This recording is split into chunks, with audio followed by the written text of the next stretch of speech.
Hello, I'm Yasemin Soysal. I'm Professor of Global Sociology at WZB. The broad view is that Putin invasion of Ukraine achieved unity and cohesion in the European Union. Surprising to many was the swift and decisive action the EU took in applying the temporary protection directive to those fleeing the war in Ukraine. Even the countries such as Poland and Hungary, where refugees became a key reason in populist mobilization, now support the opening of borders. Could this moment have a lasting effect on a common EU refugee policy in line with liberal values and commitments that the EU identifies with?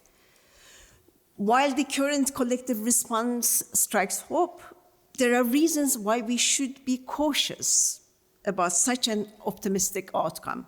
And I'll mention three relying on sociological wisdom.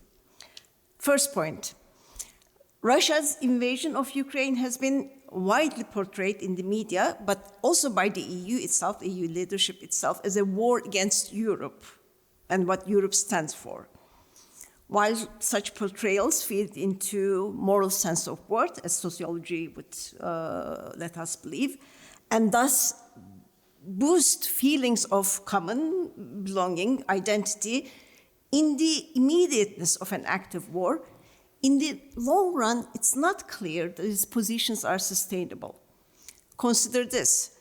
Just as Poland and Hungary opened their borders to refugees, the European Parliament voted to impose the long overdue sanctions on these two countries for undermining the EU's liberal democratic values. The sanctions may very well strengthen the already existing populist sentiments in these countries and possibly in others, and might turn the public opinion against refugees. Second point, the temporary protection directive is clear. It applies to all persons fleeing Ukraine as a consequence of the war. Ukrainian nationals, but also third country nationals and stateless persons in Ukraine. The directive prioritizes the vulnerable status in the face of a war. It is the protection of the vulnerable that matters, not because of their national, cultural, or religious backgrounds. They need the protection because of their vulnerability. Yet, as pointed out by many observers, the cultural and civilizational overtones shade the media and political discourse on refugees. Such overtones serve as common empathy mobilizers for Ukrainian refugees.